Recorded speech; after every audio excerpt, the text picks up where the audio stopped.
Conakry, 14 octobre, Guinée Info, les titres à la une ce soir, ce déjeuner offert au groupe Kassav par le chef de l'État. La bande de Jocelyne a livré 2 concerts géants à Conakry, point complet de cette rencontre dès le début de ce journal. Demain, c'est Tabaski, la fête des moutons, alors que des milliers de pèlerins musulmans se sont rendus sur le mont Arafat pour des prières et adorations.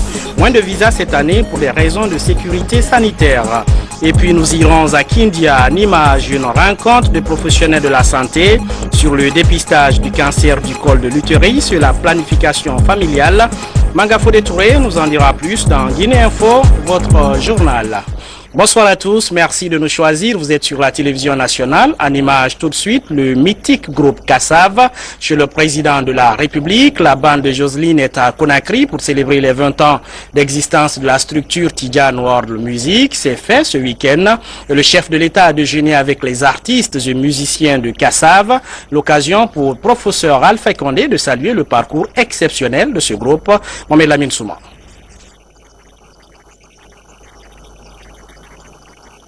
Kassav, le mythique groupe de musique antillaise invité par le président de la République, chef de l'État, à un dîner prestige. Au grand complet, ils sont accompagnés par des artistes guinéens sélectionnés par la maison Tidjane World Music qui fête ses 20 ans de carrière. Vous êtes président, donc vous avez des obligations et vous avez trouvé le temps de nous recevoir. Nous vous remercions infiniment. Nous avons été vraiment superbement reçus par le peuple guinéen, que ce soit dans la rue, les gens vraiment très sympathiques, ouverts. On a fait de nombreuses photos. Et également dans la salle où ça s'est très bien passé, etc. À propos de Tidjane, c'est pas la première fois que nous travaillons avec lui et réellement je tiens devant vous à le remercier puisqu'il nous a permis d'avoir une certaine qualité de spectacle. Enfin, ça nous a permis d'offrir aux gens un spectacle réellement de qualité avec le matériel qu'il nous a permis d'avoir sur scène. Voilà, donc c'était vraiment un moment que nous n'oublierons pas. Nous avons réellement passé un moment superbe en Guinée et nous vous remercions encore. Merci. Panafricaniste convaincu, le président de la République, professeur Alpha Condé, est l'un des fervents admirateurs du groupe entier Kassav en Afrique. Homme politique, le président Alpha Condé est aussi très sportif et culturel. En 24 heures, c'est la deuxième fois qu'il reçoit les membres du groupe Kassav. Tout un symbole. Le chef de cet orchestre trentenaire, Jacob Desvarieux, et les 18 autres membres, parmi lesquels on peut citer Jean-Philippe Martelly, Jocelyne Berouard, Georges Desmith et Jean-Claude Naimero, ont quitté Conakry dimanche soir pour une tournée européenne et américaine. Et puis en bref et en image, ces moments forts du pèlerinage annuel musulman. Des milliers de pèlerins se sont rendus ce lundi sur le mont Arafat à la Mecque, symbole de l'attente du jugement dernier selon l'islam. Les pèlerins du monde se consacrent à la prière et à l'adoration de Dieu. Cette année, le nombre de visas accordés par les autorités saoudiennes a été réduit de 20% pour des raisons de sécurité sanitaire. Il faut dire que 50 personnes sont mortes cette année dans le royaume en raison des maladies respiratoires. En Guinée, ce qui concentre l'attention ce soir, célébration demain de la fête de Tabaski, une fête de haute portée religieuse pour les musulmans du monde. Plusieurs feront le sacrifice du mouton, alors qu'à Conakry, par exemple, le bélier coûte cher sur les marchés. Abdoulaye Diallo a rencontré certains vendeurs de moutons. Ils tentent de rassurer les clients quant à la qualité de leurs produits. Images et témoignages dans ce reportage. La fête de Tabaski est une fête pleine de signification. C'est le moment pour tous les fidèles musulmans ayant les moyens nécessaires d'immoler un animal selon le Coran. Mais avoir un mouton sur le marché est actuellement un réel souci pour plusieurs fidèles. Le prix d'un caprin varie entre 500 et 1 million de francs guinéens. Un prix que certains clients trouvent exorbitant par rapport à la qualité des animaux guinéens. Les moutons sont petits et le prix est cher. On ne sait pas à qui la faute. Nous souhaiterions prochainement que les autorités s'impliquent pour permettre aux fidèles d'avoir des moutons de qualité et à un bon prix.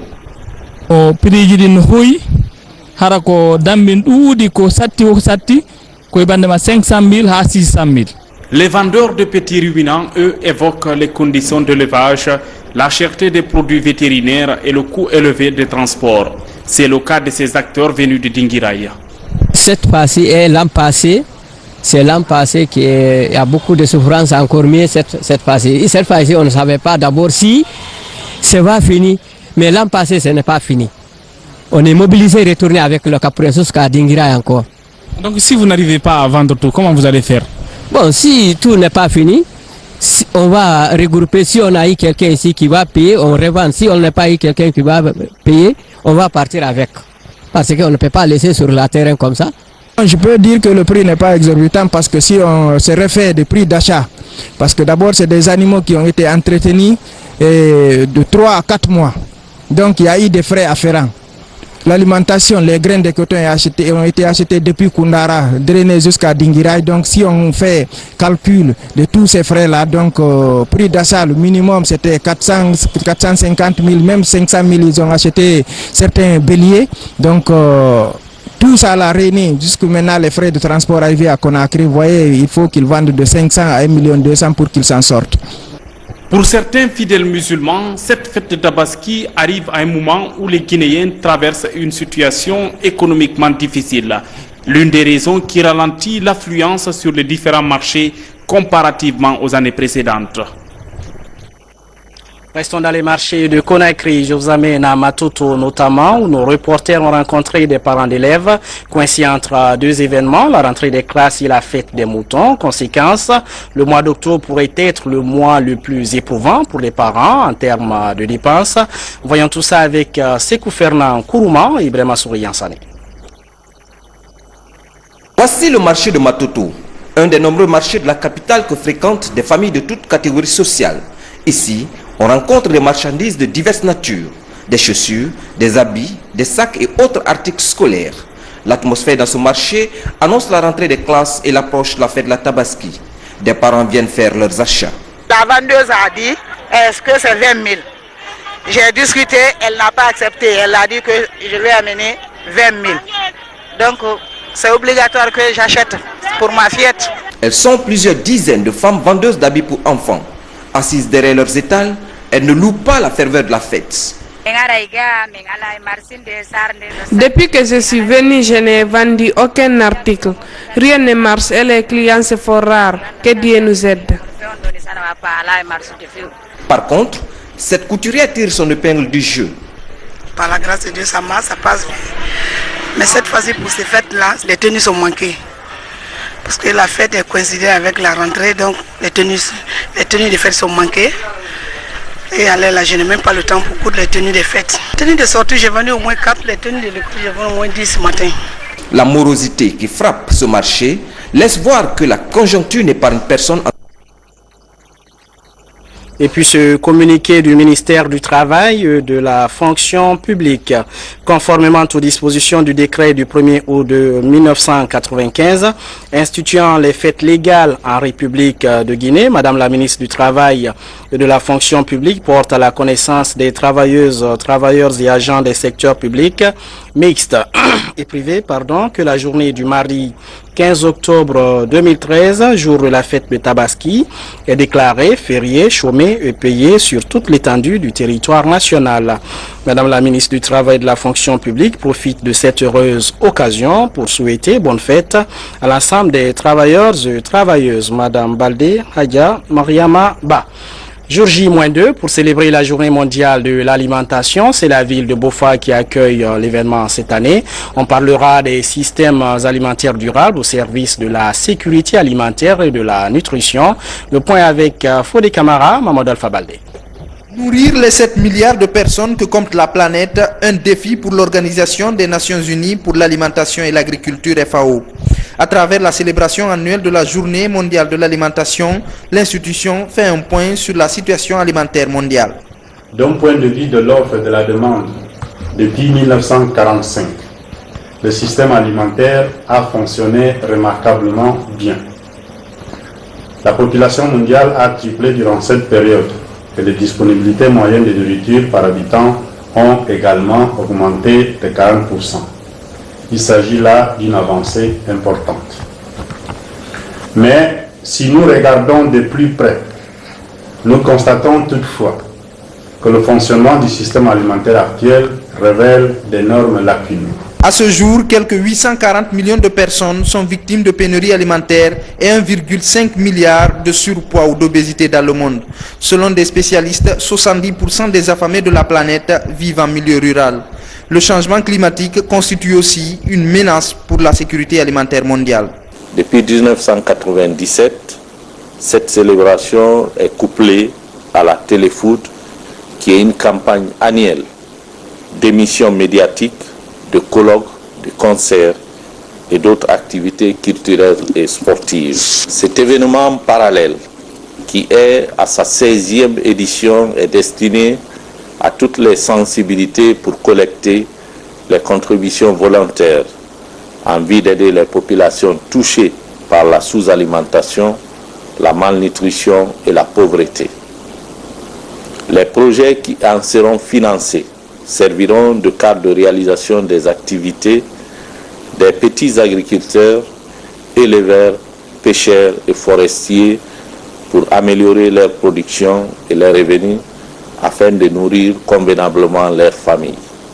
C'est le lieu d'exalter la vision du président de la République, le professeur Alpha Condé, faisant du secteur agricole un véritable levier de développement socio-économique de notre pays. La FAO appelle ses États membres à œuvrer pour l'éradication rapide de la faim et de la malnutrition et accélérer le passage à des systèmes de production vivrière et de consommation durable. Une page santé, la SODAF tient son premier congrès à Conakry. La Société de dermatologie de l'Afrique se fixe pour défi l'amélioration de la politique de santé. Les congressistes sont à Conakry, comme le témoigne ce compte rendu signé Abdulkarim Kamara. 12 conférences qui ont ponctué les travaux de ce congrès de la SODAF, Société de dermatologie d'Afrique francophone. Une invite urgente, comme pour dire qu'il est temps de porter un regard soutenu sur cette médecine de la peau. Le médecin, le dermatologue ne doit pas simplement soigner et puis rester à là. Il doit avoir une vision plus globale de la santé, c'est-à-dire soigner le malade qui est dans son cabinet, mais voir quels sont les déterminants qui ont provoqué la maladie pour essayer d'avancer dans la prévention, d'avancer également dans l'hygiène, d'avancer dans la réadaptation, donc de prendre la santé d'une manière globale au lieu de se contenter de soigner simplement tout court. Les travaux ont porté, entre autres, sur des thèmes comme l'épidémiologie des IST, VIH-Sida, la prise en charge des allergies cutanées, le paludisme ainsi que la lèpre. Ça nous a permis d'apprendre auprès de nos maîtres qui se sont jamais fatigués pour nous transmettre la science et nous leur disons merci. Donc c'est des sentiments de satisfaction et de joie qui nous animent. Nous espérons que ce genre de rencontres scientifiques vont se démultiplier. C'est l'occasion pour les décideurs, pour les autorités, n'est-ce pas, d'appuyer, n'est-ce pas, et d'accompagner une telle initiative. Et cela veut dire qu'il faut vraiment soutenir, n'est-ce pas, toutes ces sociétés savantes afin que, n'est-ce pas, nos pays vraiment puissent vraiment aller de l'avant. Le prochain congrès de la SODAF est prévu en 2016, mais le nom du pays devant l'abriter n'a pas été donné. Et puis je vous l'annonçais en titre, campagne nationale de dépistage du cancer du col de l'utérus et de planification familiale, l'initiative du gouvernement guinéen avec l'appui technique et financier de l'UNFPA, une rencontre préparatoire de la campagne a mobilisé des professionnels de la santé à Kindia. Ils tentent de trouver les stratégies à mettre en place pour réussir cette opération en Guinée. Mangafodé Touré. Beaucoup de femmes meurent du cancer du col de l'utérus en Guinée chaque année. Peu sont celles qui pratiquent également la planification familiale. Du coup, le taux de mortalité maternelle et infantile reste très élevé. La catégorie de femmes la plus touchée est celle dont l'âge varie entre 25 et 35 ans. Un véritable problème de santé publique. Lorsque vous attrapez ce virus à une certaine période de votre vie adulte, c'est-à-dire après 35 ans, et que ce virus persiste dans votre corps, il va y avoir des modifications anormales qui vont d'abord aller vers le développement de lésions qu'on va appeler des lésions précancéreuses. Et il faut 10 à 20 ans pour que ces lésions précancéreuses deviennent le cancer. Les autorités sanitaires du pays, avec l'appui technique et financier de l'UNFPA, ont initié une campagne pour dépister le cancer du col de l'utérus et promouvoir la planification familiale. Cette rencontre de Kindia a pour objectif d'orienter les acteurs principaux de la campagne. L'exercice consiste à mettre ces acteurs au même niveau d'information sur les objectifs de la campagne et les stratégies pour atteindre les cibles. Plus les gens sont informés, plus ils sont sensibilisés, plus cela facilite leur attitude dans le cas du changement, de venir précocement faire les diagnostics en vue d'éviter les complications et aussi de se prêter aux mesures que nous avons édictées toujours dans le cadre de la planification familiale. Les populations sensibilisées, informées sont mieux protégées. Dans le contexte où on n'arrive pas à satisfaire les droits et les besoins sociaux des populations, il faut mettre en place un mécanisme d'espacement des naissances pour mieux assurer une meilleure prise en charge du nombre de personnes qui vont chaque année s'ajouter en fait à la population totale. Et la présente campagne que le ministère de la Santé et de l'Hygiène publique est en train de lancer vise justement à satisfaire les besoins qu'on appelle généralement les besoins non satisfaits des femmes en Union en Guinée. Donc la campagne va permettre de rapprocher en fait la méthode de ces femmes-là. Et nous saluons vraiment cette initiative. Cette campagne qui va couvrir tout le pays devrait favoriser l'accès des femmes à l'information et aux services de planification familiale et encourager le dépistage du cancer du col de l'utérus, histoire de réduire considérablement la mortalité maternelle. Actualité à l'intérieur du pays, le programme de réforme du secteur de la sécurité se poursuit à Mamou. Une rencontre sur l'élaboration de la politique nationale de défense et de sécurité a mobilisé plusieurs officiers à l'École nationale des agents techniques des eaux et forêts. Alassane Diaby a suivi pour nous cette rencontre. Les populations de la région administrative de Mamou expriment leurs souhaits, besoins et préoccupations liés à la sécurité. C'est à travers une consultation nationale en vue de définir une politique nationale de défense et de sécurité, issue d'une approche globale et consensuelle. Une initiative du Comité national de pilotage de la réforme du secteur de la sécurité sur le financement du gouvernement guinéen avec un appui technique et financier des partenaires au développement. Dans des préfectures où des questionnaires individuels ont été administrés à 100 personnes dans chaque préfecture. Il y a eu également l'organisation des groupes focus, groupes hommes, groupes femmes, groupes jeunes, groupes handicapés, où nous avons recueilli les préoccupations et les attentes de ces différentes couches de la population dans le cadre de la politique nationale de défense et de sécurité. Lors de cet atelier, les échanges ont porté sur 8 thèmes.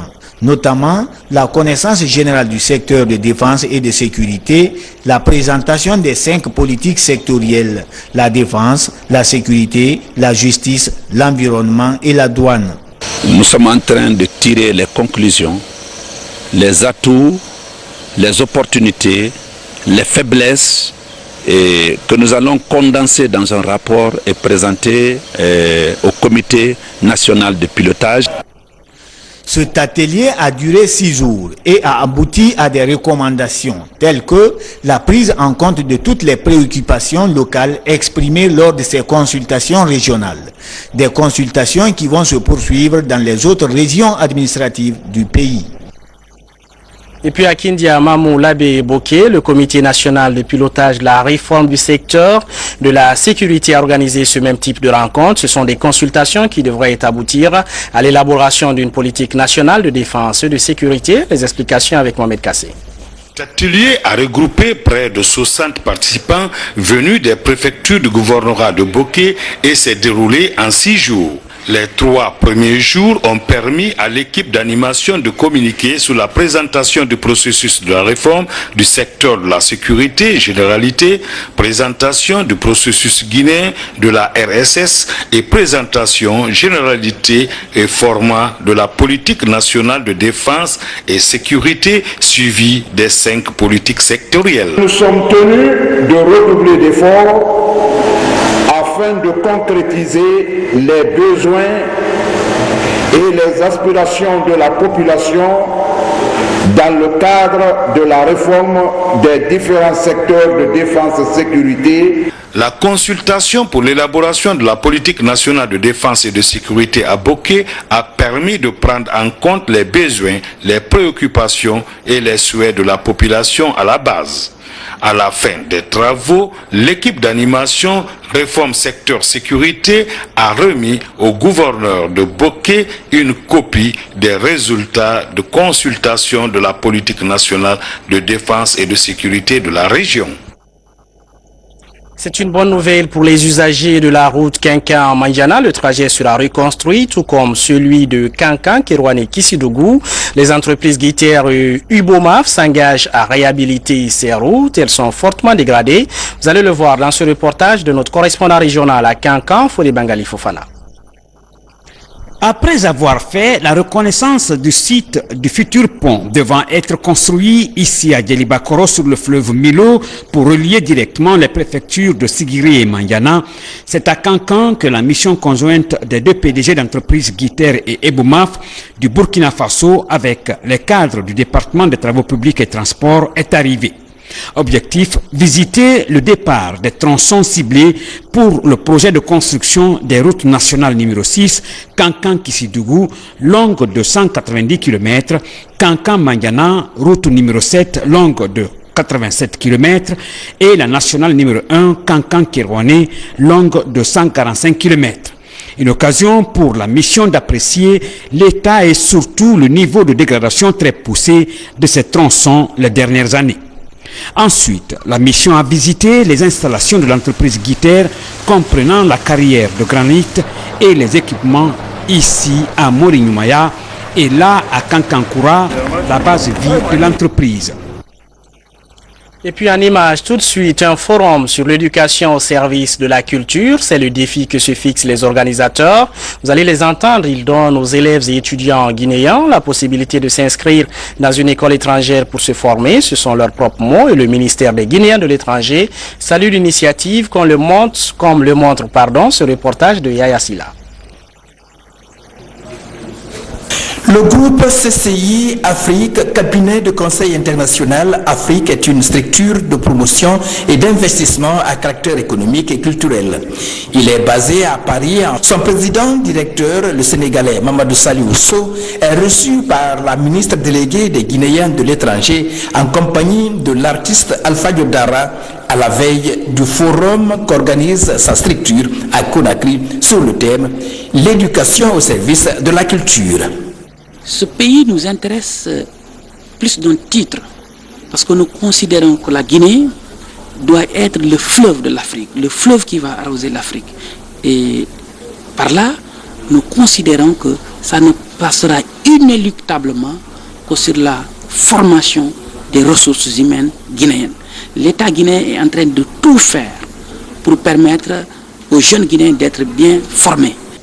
Au lendemain de ces rencontres avec les autorités gouvernementales guinéennes, le PDG du groupe CCI Afrique s'est retrouvé avec des élèves et étudiants de certaines écoles en vue de discuter sur la préinscription et l'inscription dans des universités étrangères. Je voudrais tout d'abord féliciter le président de CCI. Le féliciter parce que c'est un exemple de diaspora guinéenne qui aujourd'hui a décidé de venir dans son pays de naissance pour non seulement participer au développement durable de la nation guinéenne, mais également venir en République de Guinée avec d'autres frères de pays africains. L'artiste Alpha Diodara est partenaire du groupe CCI Afrique. L'ambition de cette structure est de faire Alpha Diodara ambassadeur de l'art et de la culture guinéenne en Afrique et dans le monde. Éducation, l'école primaire de Saint-Fil change de nom. Elle s'appellera désormais Complexe scolaire Jacqueline Bangoura. L'établissement a ouvert ses portes, se situe dans la cité des fonctionnaires du ministère des postes de télécommunications. Moussa Bangoura nous en dit plus.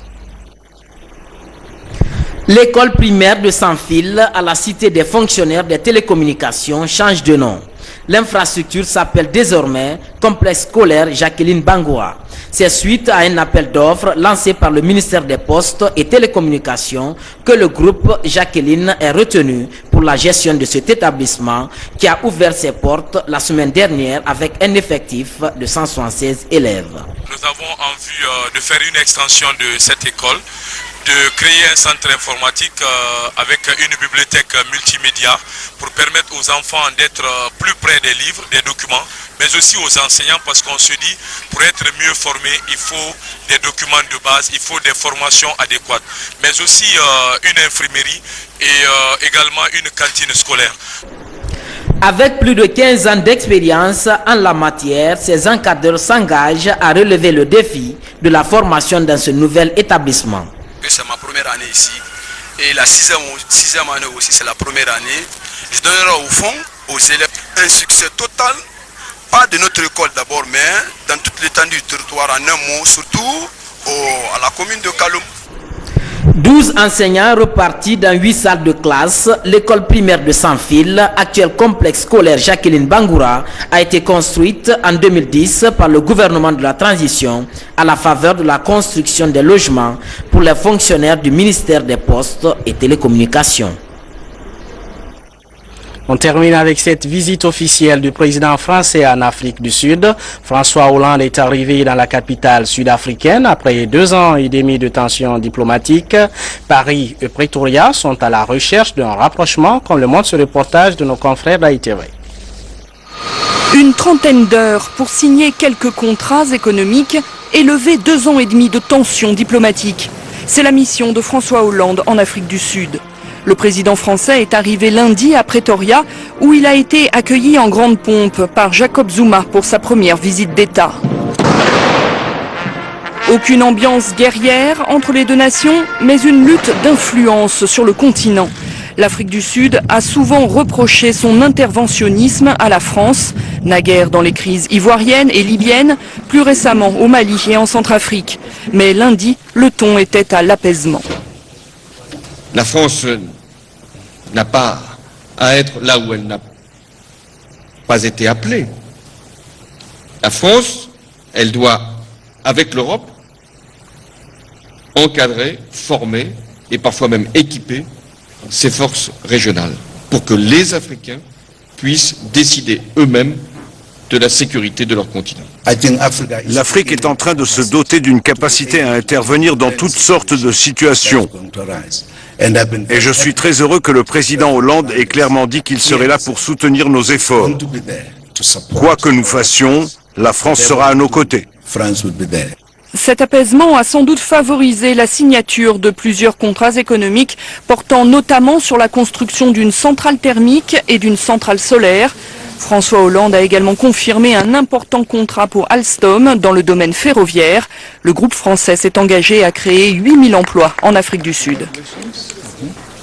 Et puis je rappelle que conformément aux dispositions du décret du 1er août 1995 instituant les fêtes légales en République de Guinée, Madame la ministre du Travail et de la Fonction publique porte à la connaissance des travailleuses, travailleurs et agents des secteurs publics, mixtes et privés que la journée du mardi 15 octobre 2013, jour de la fête de Tabaski, est déclarée férié, chômé et payé sur toute l'étendue du territoire national. Madame la ministre du Travail et de la Fonction publique profite de cette heureuse occasion pour souhaiter bonne fête à l'ensemble des travailleurs et travailleuses. Madame Baldé Adja Mariamaba. Voilà, c'est tout pour les infos. Merci de nous regarder à Kuntia, à Guékédou, à Bruxelles et à Amsterdam. Restez fidèles à la télévision nationale.